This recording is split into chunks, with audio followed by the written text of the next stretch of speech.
For centuries, Roman expansion relied on a specific type of heavy infantry. A Roman legion crushed its enemies by fighting shoulder to shoulder in tight, dense lines, locking their massive, body-covering shields, the scutum, into an impenetrable wall. But that level of protection required a severe physical trade-off. The scutum was effectively a giant, heavy wooden board. Carrying it for long periods was exhausting, and holding it in front of the body limited a soldier's ability to turn, pivot, or sprint. If a commander needed troops to scout ahead, secure a rough mountain pass, or move quickly through a forest to harass the enemy, a line of men carrying heavy wooden boards became a liability. Rome had built an army optimized for pitched battles on flat plains. By standardizing their heavy infantry so completely, they created a strategic vulnerability whenever a campaign dragged them into unpredictable, broken terrain.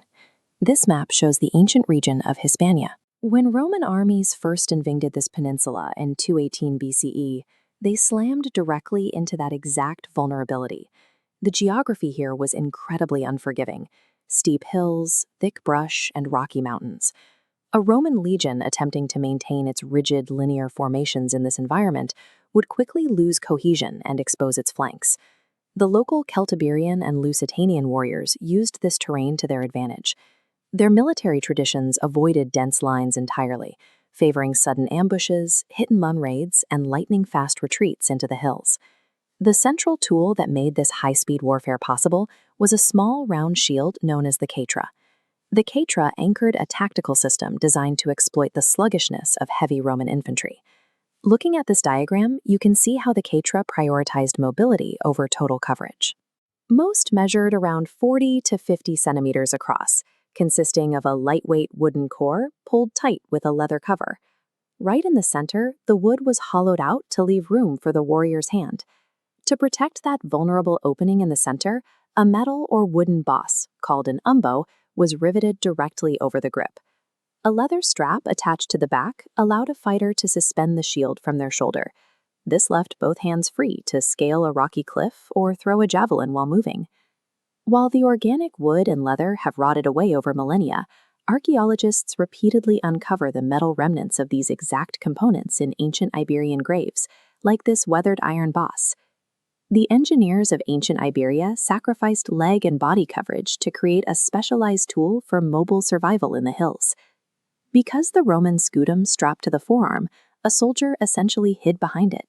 The caetra, gripped by a single center handle, allowed a warrior to punch outward, catch an incoming strike, and instantly deflect the weapon aside. It was an offensive form of defense. A skilled fighter could ram the heavy metal boss directly into an enemy's face, or smash the hard rim of the shield into an exposed collarbone to create an opening. Carrying only a few pounds of weight, these fighters operated in loose groups. They sprinted to the front of a battle line, hurled multiple javelins, and retreated before the heavier infantry could catch them. If the enemy did manage to close the distance, the warrior could transition immediately to a dagger, a straight sword, or the viciously curved falcata, using the caetra to parry blows in a tight melee. It was a high-risk system. Speed and spatial awareness kept a warrior alive. If a fighter armed with a caetra was suddenly trapped in an open field against a dense wall of legionaries, their lack of armor resulted in a swift death.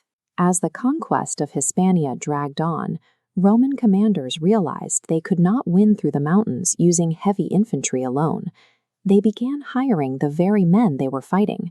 Rome formally organized these native warriors into auxiliary cohorts. Roman authors categorized these units by their equipment, calling them caetrati, the men armed with the caetra. Even as the Iberian Peninsula finally fell under Roman rule, carrying this specific shield remained an expression of regional pride. Local communities continued to mint coins and cast figurines celebrating warriors gripping the traditional round shield. The caetra had transitioned from a tool of resistance into an official tactical capability embedded right alongside the Roman legion. We see the scale of this integration in 49 BCE, during Julius Caesar's campaign at Ilerda.